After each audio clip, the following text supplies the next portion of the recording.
This is how my roundhouse and freight yard looked about a month into my project. A couple of weeks later I had started to do some landscaping, but it was still the same 3-track yard and turntable. This was it. A few weeks later, landscaped a little more, but still the same 3 tracks. Here it is today. There's an engine house, there are 6 tracks, and there's a complete set of working signal lights that were just recently installed. This is an area of road that I was building, and it was a road to nowhere, but suddenly it's a road to somewhere. There's a freight loading and unloading station, and the road is almost complete. There's a whole crew still working on it, but it's almost there.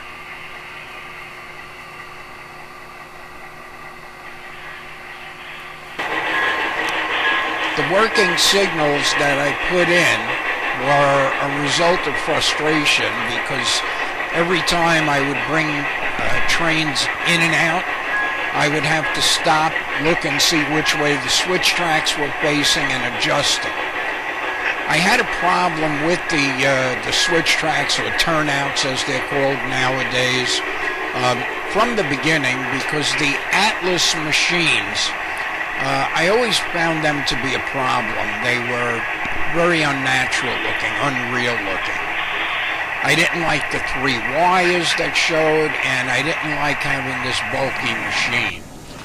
My first attempt at lights was with LEDs, resistors. I wired them all up. I used little magnets attached to the button on the switch machines, and it kind of worked, but I wasn't really thrilled with it. So I went online and I started doing some research into ways of setting up real looking signals, because in spite of all that I had done, I still had these ugly looking switch machines, and now they were even uglier. I found that the Turtle underboard switch machines had wiring on them, not only 2 wires, number 1 and number 8 for the machine, but the 6 middle ones worked block signals. So I wired them up and I started researching block signals. The problem was they can run anywhere from $25 to $40 a piece, and I needed over a dozen, which is an awful lot of money. And as you can see, the wiring gets a little crazy. The solution I found was by using Bachmann's block signals. They're dummy signals with plastic lenses. A set of 4 cost about $6, and by popping out the little plastic lens and replacing them with well, at first I used seed lamps, seed bulbs, the little tiny bulbs. They come in red and green, or you could just spray paint them. So what I did is I popped out the little plastic lenses and I replaced them with bulbs.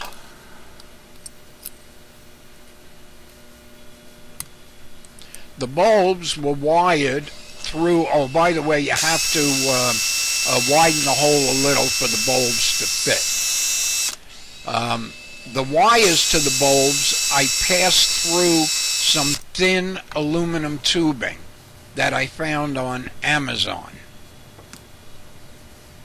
I made the tubing about 3 inches longer than necessary, drilled holes through the bottom of the Bachmann block signals, passed the wire through, drilled through the board, and passed them through. I connected them to that crazy wiring underneath, and when the switch track switches, the lights switch. Originally, my engine house had engine numbers in paper, and I wasn't crazy about that. So I put plastic that I sprayed white, and I made decals with the engine numbers, and then I used some larger LEDs, larger and brighter ones, mounted in a piece of masonite, and I wired those to the corresponding tortoise wiring for the block signals. It all worked out pretty well, and you know, the engine lights and the block signals looked pretty good. The fun part was getting everything ready. This is engine number 5052. It's going on the extreme right, and you saw it just turn from red to green.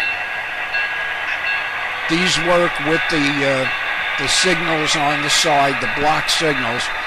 For some reason, they all look red on camera. Live and in person, they all look green when they're green and red when they're red, so that's more important. I don't know why they look red in the video, but they do, and who cares? They do look the right color live. Anyway, here comes the steam engine. This is number 759.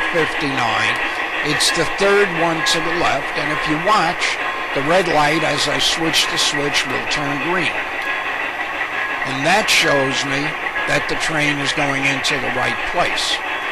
This all looks good, but that's not the main reason why I did it. As I mentioned, running 5 freight trains, 2 passenger trains, and 2 subway lines, it gets a little crazy, and I don't have time to be running back and forth. So now, just by looking up, I can tell which way the switch tracks are facing and whether the trains can go in or out without derailing them.